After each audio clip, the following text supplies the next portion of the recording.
والله يا بنيتي أنا صار لي 21 سنة بدار المسنين، ببغداد 9 سنين، وبالحلة 9 سنين، والبقايا جيت لهنا.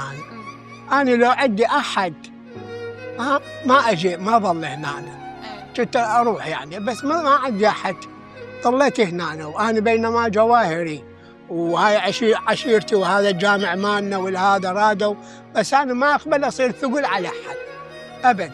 أجي هذا دار المسنين هو أهم كل شيء يعني. 1950 اشتريت كاميرا بدينار وربع وتعلمت عليها، وبعدين صرت مصور، وبعدين انتقلت لبغداد طورت نفسي هناك. معرض بغداد الدولي أول ما انفتح أنا أول مصور طبيت بيه وصورته. ملعب الشعب الدولي أول ما انفتح كذلك. تعرفين ذاك الوقت كان ماكو مصورين، يعني هاي بغداد كليتها كان ما يجون بس الصحافة.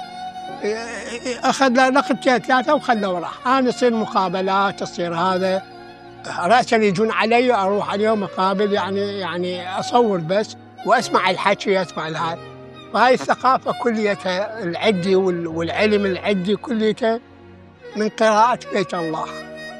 يعني أنا رحت حجيت هناك الحمد لله والشكر، وما أستمع غير بس القرآن. الحمد لله. القرآن هو علمني كل شيء.